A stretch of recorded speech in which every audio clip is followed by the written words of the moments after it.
காலேஜுக்கு போலாம். நான் மோனி காலேஜுக்கா போறேன். இந்த ஆன்டிக்கு வேற வேலையே இல்லை, எப்போ பார்த்தாலும் கூப்பிட்டுனே இருக்காங்க. பாத்தியா, சின்ன பசங்க கூட மதிக்க மாட்டு, பெரிய பணக்காரி மாரி காட்டிக்கினாதான் மதிப்பாங்க போல. இனிமேல் என் கெட்டப்பே மாத்தணும். ஹலோ எஸ்தர், எப்படி இருக்க? அக்கா இதோ வீட்டு வாசல்ல தாங்க இருக்கேன். கொஞ்சம் வாயா. வணக்கம். எங்கடி போயிட்டு வர? அதுவாக்கா இதோ மதுரா நகர் இருக்குல்ல, அங்கதான் போய் இப்ப ரெண்டு கிரவுண்டு இடம் வாங்கி போட்டு வந்தாக்கா. அங்க வீட்டு வேலை நடக்குதா, அதை பாக்கிறதுக்கு போனாக்கா. இடமா? அது எப்போ வாங்கின? அது தெரியாதா உனக்கு? இந்த VNW கார் வாங்கும் போது தாங்க வாங்கினேன். அந்த கார் இது வரைக்கும் ஒரு டைம் கூட என் கண்ணில் காட்டலையே நீ. அதுவாக்கா அந்த கார் ரொம்ப பெருசா இருக்குமா, நம்ம ஊர் ரோட்ல வந்து சின்னதா இருக்கு, அதனால வராதுக்கா. என்ன இப்பதான் அங்க மெயின் ரோட்ல விட்டு போனாங்க, அங்க வந்து ஜாலியா நடந்து வந்தாங்க. நானு நாடி நீ புது பணக்காரி மாதிரி பேசுற. நான் புது பணக்காரலாம் இல்லக்கா, அப்பத்தில இருந்து என்கிட்ட சொத்து நகை பணம் எல்லாமே இருக்கும். ஆனா நான் அதை காட்டிக்க மாட்டேன்க்கா, ரொம்ப தாழ்மையா இருப்பேன். எனக்கு பெருமையா இருக்கிறதெல்லாம் பிடிக்காதுக்கா. ஓ அப்படியா? ரேஷன் கடையில இருந்து செக் பண்ண ஆள் வந்தாங்க, 1000 ரூபாய் கொடுக்குறாங்களாம். உங்ககிட்ட சொல்லாமேன்னு ஃபோன் பண்ணேன். அப்படியாக்கா? எங்கக்கா? சார் இருங்க சார், போய் ரேஷன் கடை எடுத்துன்னு வரேன். எங்க போற நீ? போகாத, உனக்கு பொருளும் கிடையாது ஒண்ணும் கிடையாது. ஏன் சார்? நீ தானே என்கிட்ட நகைக்குது பணங்குது, யாரு இருக்கிறான்னு கூட பார்க்காம நீ பாட்டுன்னு சொல்ல ஆரம்பிச்சிட்டேமா. ஐயோ சார், சும்மா சொன்னேன் சார். இதுமே சொன்னாதான் மதிக்கிறாங்க 4 பேர், அதனாலதான் சார் அதுமே சொன்னேன். அப்படிலாம் நான் இல்லை சார். இது எங்க போற நீ? போயிட்டு ரேஷன் கடை எடுத்து வர தேவை, எதுவுமே எடுத்து வர தேவை. ஏன் சார்? நீ தான் பெரிய பணக்காரி இல்லம்மா, நீ தான் சொன்ன என்கிட்ட நிலங்குது பணங்குதுன்னு. நீ எதுக்குமா அந்த ஏழைங்களுக்கு கொடுக்க போற அந்த 1000 ரூபாய் நீ அடிக்கிற? ஐயோ சார், நான் சும்மா சொன்னேன் சார். இதுமே சொன்னாதான் சார் அந்த ஊர்ல நம்புறாங்க, அப்பதான் நம்மளுக்கும் ஒரு மதிப்பு இருக்குது. அப்படிலாம் இல்லை சார், நான் சும்மா உங்ககிட்ட போய் சொன்னேன் சார். நீ பொய்யெல்லாம் சொல்லல, உன்னை பார்த்தாலே தெரியுது நீ பெரிய பணக்காரி தான். இந்த 1000 ரூபாய் உனக்கு வேணாம், நீ விட்டு. நீ கவர்மெண்ட்டே கொடுக்காம இருந்தாலும் நான் உனக்கு கொடுக்க மாட்டேன் சார். இப்ப தருவீங்களா மாட்டீங்களா? இல்லம்மா உனக்கு கேன்சல்மா உனக்கு. ஐயோ 1000 ரூபாய் மாசம் போடுறேன். 1000 ரூபாய் காசும் போயிடுச்சு, இப்ப வேற 2000 ரூபாய் போடுறேன்னாரு, அந்த காசும் போயிடுச்சு. ஐயோ நம்மளுக்கு வேற கிடைக்கவே இருக்குது. இந்த ஏரியால சின்ன பசங்க என்ன மதிக்க மாட்டாங்க. அப்ப 2 மட்டாச்சு மாதிரி கெத்த சுத்தம் மதிப்பாங்க போல. நம்மள ஃப்ரெண்டு கிட்ட ட்ரை பண்ணி பார்க்கலாம். இங்கதான் இருப்பான், இங்க தெருமுக்குல துட்டு பிடி பிடிச்சின்னு இருப்பான். எங்க இருக்கு அந்த நாய்? என்னடா இப்படி உட்காந்துக்கிறான்? இப்படி உட்காந்துக்கிறான்? என்னை பத்தி உனக்கு தெரியல. இப்பதான் 2 மட்டை வச்சுட்டு வரேன். கையில முன்னேறா கால வேணா வந்து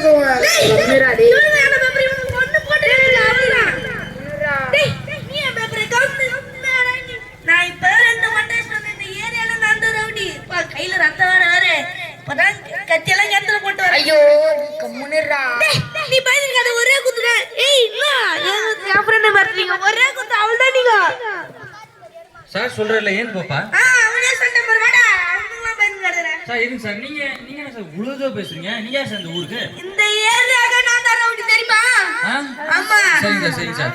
இங்க 4-5 பண விஷயம் வாங்குற மேட்டர் இருக்கு, கொஞ்சம் அடிச்சு வாங்கி கொடுங்க சார். காசு கொடுப்பியா? தரேன் சார். எவ்வளவு தரேன் சார். கொடுங்க. அப்போ எவ்வளவு கொலை பண்ணிருக்கீங்க சார் நீங்க? நானா அது எத்தனை பண்ணிடுறேன். இப்பதான் 2 மட்டை வச்சுட்டு வந்தேன். இப்பதான் கத்தியெல்லாம் கத்துல போட்டு வந்தேன். ஐயோ பிரச்சனைப்பா. சரி நீ வாங்க சார், எவ்வளவு பேசலாம் வாங்க. எவ்வளவு சொல்லுங்க. டேய் அவனே பிட் பாக்கெட் வச்சு நீங்க தண்ணி உட்கார்ந்தீங்கறான். நீ கொலை பண்ணிட்டு எங்க கிட்டே வந்து சொல்றீங்க முன்னாடியே. நான் துண்டு பிடி கூட லாய்க்கல சார். சார் வலிங்க சார். அவன் அடி. ஏய் வா வா புடியே சார். சார் எடு விட்டுங்க சார். சார் எடு விட்டுங்க சார். சார் வலி சார். ஆ துண்டு பிடி கூட லாய்க்கல. என்ன விட்டுங்க, இவனை பிடிச்சு வச்சுக்கோங்க. கெண்டெல்லாம் கத்தி பண்ண சொன்னல. சார் சொன்னா சார் எல்லாரும் நம்புவாங்க. ஒரு பிளா சார். அவன் சொன்ன மாதிரி நீயே மாட்ட வாப்ல.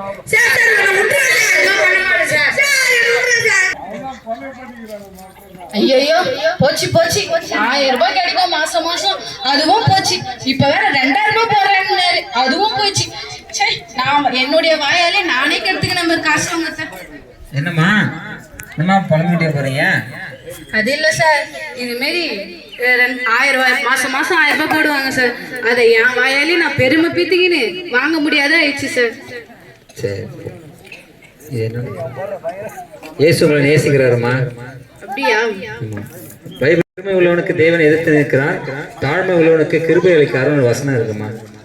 நீங்க பெருமையா பேசுனதுனால தான் உங்களுக்கு அந்த 1000 ரூபாய் கிடைக்காம போச்சு. நீங்க உங்களை தாழ்மையா காமிச்சிருந்தீங்கன்னா அந்த 1000 ரூபாய் கிடைச்சிருக்கும். இயேசுவை நம்புங்க, பெருமையை கைவிடுங்க. இயேசுவை நம்பி இயேசு கிட்ட வாங்க. உங்க வாழ்க்கையில உங்களுக்கு எல்லாமே கொடுக்கப்படும், கிடைக்கப்படும். தேடுங்கள் அப்பொழுது கண்டறிதல் ஒரு வசனம் இருக்கு, கேளுங்கள் அப்பொழுது கொடுக்கப்படும் ஒரு வசனம் இருக்கு. நீங்க கேட்க தேட தேவன் உங்களுக்கு நல்லதையே செய்வார். சரிங்களா? சரிங்க.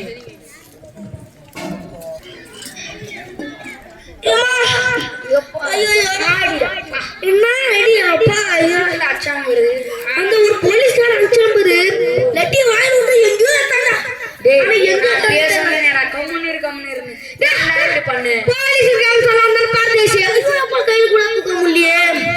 ஆனா இது ஒண்ணு என்ன தெரியுமா? அடி சாம்பர் அடி 1000 தான் மிச்சம். ஆயா அடி அந்த சிக்கன் அப்படியே கைதா. ஐயோ அப்பா, ஐயோ முடியலடா அப்பா, நடக்க முடியல. அதோ ஊடி எப்படா போறது அப்பா?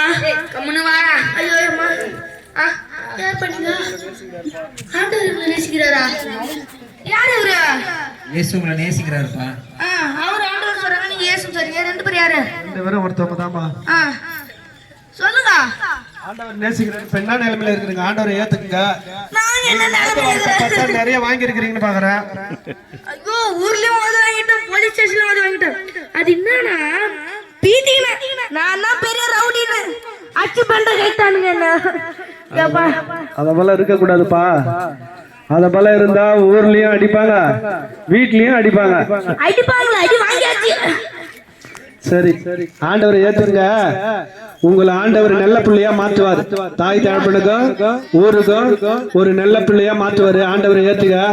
நாங்களும் ஒரு நேரத்தில் அது போலதான் இருந்தோம், வியாதியோட இருந்தோம், ரவுடியாவும் இருந்தோம், பல பாவங்களையும் செய்தோம், பல பேரை நாங்க மட்டையும் பண்ணோம்.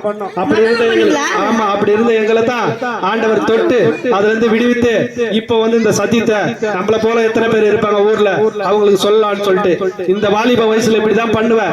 ஆண்டவரை ஏற்றுக்க, உன்னை நல்ல பிள்ளையா மாற்றுவார். ஆண்டவர் உங்களை நேசிக்கிறார். சரி, நான் உங்க கூட வரேன். ஆனா வேற எங்கேயும் எடுத்து போய் அடி வாங்க வச்சிருங்க. பாடி வேற எங்கேயும் அடி கிடைக்காது. இந்த மாதிரி நீங்க புதிய மனுஷனா மாறுவீங்க. ஆண்டவர் கூட வந்துடுறேன். கவர்மெண்ட் ஹாஸ்பிட்டல் வேணாம், அங்க பிரைவேட் இருக்கான், அங்கிட்டு அதை விட சூப்பரா ஆண்டவர் உன்னை ரத்தத்தினாலே வா. அப்படியா? ஐயோ அப்படியே அவ்வளவுதான். ஐயோ அப்பா, ஓவர் டேமேஜ். இந்த குறு நாடகத்தை பார்த்தீங்க. அந்த அம்மா வாய் உதாரணால அரசாங்கத்திலிருந்து வர வேண்டிய 1000 ரூபாய் பணத்தையும் கெடுத்துக்கினாங்க. தன்னை ஒரு பெரிய ரவுடி போல காண்பித்து உதவாங்கின்னு வர்றதையும் நீங்க பார்த்தீங்க. தேவ பிள்ளைகளே, உங்களுக்கு ஒரு நிஜமாக நடந்த ஒரு சாட்சியை சொல்லும்படியா அடியேன் விரும்புகிறேன். ஒரு தாயாருக்கு 3 பெண் பிள்ளைகள் இருந்தாங்க. 3 பிள்ளைகளும் திருமண வயதுக்கு ஆளாயிற்று. அக்கம் பக்கத்தெல்லாம் பேச ஆரம்பிச்சாங்க.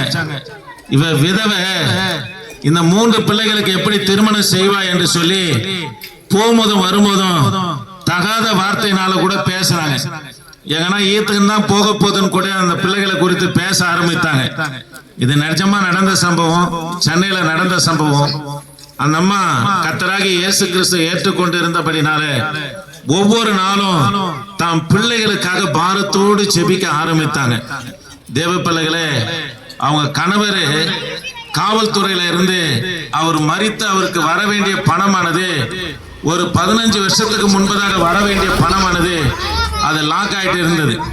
பிள்ளைகளுக்கும் அங்க இங்க, அதாவது திருமணம் கூடி வருது, கையில பணம் இல்லாம இவங்க கர்த்தரை நோக்கி கண்ணீரோடு ஜெபிக்க ஆரம்பித்தாங்க. ஜெபிச்சுன்னு இருக்கும்போது பிள்ளைகளுக்கும் திருமண காரியம் கூடி வருது. கர்த்தர் தன் தேவையை சந்திப்பார் என்று சொல்லி அவங்களும் நம்பி இறங்கி இந்த திருமண காரியத்தை ஒழுங்கு பண்ணிக்கின்னு இருந்தாங்க. 15 வருஷத்துக்கு முன்னாடி அவங்க வீட்டுக்கார் காவல்துறையில இருக்கும்போது ஒரு விபத்துக்குள்ளாகி மரித்து போனார். வர வேண்டிய பணத்தை அந்த நாட்கள்ல அங்கும் இங்கும் தேடி பல அதிகாரிகளை தேடி நாடி பார்த்தாங்க, கிடைக்கல. கல்யாணம் எல்லாம் அந்த பிள்ளைகளுக்கு கூடி வருகிற நேரத்துல அவங்க கணவருடைய பணம் 25 லட்சம் ரூபாய் வீடு தேடி வரும்படியா என் தேவனாகிய கர்த்தர் செய்தார். தேவ பிள்ளைகளே, யாரெல்லாம் அந்த குடும்பத்தை பரிகசித்து கேவலமாய் தூஷித்து பேசினார்களோ அவருடைய கண்களுக்கு முன்பதாக 3 பிள்ளைகளுக்கும் நல்ல விதத்தில் திருமணம் செய்து கொடுக்கும்படியாய் என் தேவனாகிய கர்த்தர் உதவி செய்தார். இந்த வார்த்தையை கேட்கிற எனக்கு அன்பான தேவனுடைய பிள்ளைகளே, வேதாகமத்துல ஒரு சம்பவம் இருக்கிறது. யோபு என்கின்றதான மனுஷன் தன் ஆஸ்திகள் எல்லாம் அதாவது இழந்தான். அவருக்கு வந்த வியாதியோ உச்சம் தலையிலிருந்து உள்ளங்கால் வரைக்கும் பருக்கள். அவங்க மனைவி பார்த்து சொன்னதான ஒரு காரியம், உனக்கு எதுக்கு இந்த ஜீவன், கர்த்தரை தூஷித்து உன் ஜீவனை விடு என்று சொல்லி சொன்னபோது அந்த மனுஷனை குறித்து வேதம் சொல்லுகிறது, தன் நாவினால கூட பாவம் செய்யாம தனக்கு மாறுதல் வரும், கர்த்தர் என் நிலைமையை மாற்றுவார் என்று சொல்லி தேவனாகிய கர்த்தர் மேல நம்பிக்கை இருந்தபடினாலே நாள் ஒன்று வந்தது. கர்த்தர் அவரை நோக்கி பார்த்தார். அவர் இழந்த எல்லாவற்றையும் என் தேவனாகிய கர்த்தர் இரட்டிப்பாய் பெற்றுக் கொள்ளும்படியாய் செய்தார். இந்த வார்த்தை கேட்கிற தேவ பிள்ளையே, நீ எதை இழந்திருந்தாலும், சமாதானத்தை இழந்தியா, சுகத்தை இழந்தியா, நிம்மதியை இழந்தியா, பணத்தை இழந்தியா, வீடு வாசலை இழந்தியா, நிலபலங்களை இழந்தியா, எல்லாவற்றையும் திருப்பிக் கொள்வதற்கு உன்னால முடியாம போயிருக்கலாம். ஆனா கர்த்தராகிய இயேசு கிறிஸ்துவை நோக்கி நீ பார்ப்பாயானா என் தேவனாகிய கர்த்தர் அவைகள் எல்லாம் திரும்ப தர என் தேவன் வல்லவராக இருக்கிறார். எனக்கு தெரிஞ்ச ஒரு சகோதரன் மதுரையில பாலு என்ற ஒரு சகோதரர் இருக்கிறார். குடிப்பாரு, நல்ல ஒரு டிரைவர், எல்லாம் அவர் குடித்து ரத்த வாந்தி எடுத்து இன்னைக்கும் நாளைக்கும் போல ஆனார். அவருக்கு போய் நாங்க இயேசுவை பற்றி அடிக்கடிக்கு சொன்னோம். அவர் சொன்ன காரியம் என்னடா, கடங்கார வீட்டாடி வந்து கேட்கறது போல இயேசு இயேசு சொல்றீங்கன்னாரு. நாங்க எங்க கையில இருக்கிற வேதாந்தத்தை கொடுத்துட்டு போயிட்டோம். அவர் இரவுல கர்த்தரை நோக்கி பார்த்தார். ஆண்டவரே, இரவும் பகலுமா ரத்த வாந்தி எடுக்கிறேன், குடிச்சேன், எல்லாராலும் ஒதுக்கப்பட்டு இருக்கிறேன்னு சொல்லி கண்ணீரோடு கர்த்தரை நோக்கி பார்த்தார். அன்று இரவே என் தேவனாகிய கர்த்தர் சுகம் கொடுத்தார். தேவ பிள்ளையே, நீ இழந்த எப்பேற்பட்ட காரியமாக இருந்தாலும் என் கர்த்தர் தர அவர் வல்லவராக இருக்கிறார். அந்த யோபு விசுவாசித்தாரே, எனக்கு மாறுதல் செய்ய என் தேவனால முடியும் என்று விசுவாசித்தாரே, அது போல கர்த்தரை நீங்க விசுவாசிப்பீர்களா, உங்க காரியங்கள் எல்லாம் மாறுதலா முடியவும் இழந்த ஆசீர்வாதத்தையும் பலனையும் பெற்றுக்கொள்ள என் தேவனாகிய கர்த்தர் உங்களுக்கு உதவி செய்வார். ஆக நாங்கள் உங்களுக்காக ஜெபிக்கிறோம். இருக்கிற இடத்திலேயே கர்த்தராகிய இயேசு கிறிஸ்துவை விசுவாசிங்க, அவரை நம்புங்க. உங்கள் வாழ்க்கையிலும் பெரிய காரியங்களை என் தேவனாகிய கர்த்தர் செய்வார். ஆண்டவரே, இந்த வார்த்தை கேட்டதானே ஒவ்வொரு பிள்ளைகளுக்காக ஜெபிக்கிறையா, பிள்ளைகளை ஆசீர்வதிங்க. இவங்க இழந்த ஆசீர்வாதத்தை ரெட்டிப்பாய் ஆண்டவரை பெற்றுக்கொள்ள என் தேவனாகிய கர்த்தர் நீங்க உதவி செய்வீராக. தொடர்ந்து உமது கரை இருக்கட்டையா, வழி நடத்துங்க. கல்பற்று தொடர்ந்து உமது பிரசன்னம் இருக்கட்டும். இயேசு நாமத்தில் ஜெபிக்க நல்ல பிதாவே, ஆமென். ஜெபிக்கணும்னு விருப்பம் இருந்தா வாங்க, நாங்கள் ஜெபிக்கிறோம். கர்த்தர் உங்கள் வாழ்க்கையில பெரிய காரியங்களை செய்வார். ஆமென்.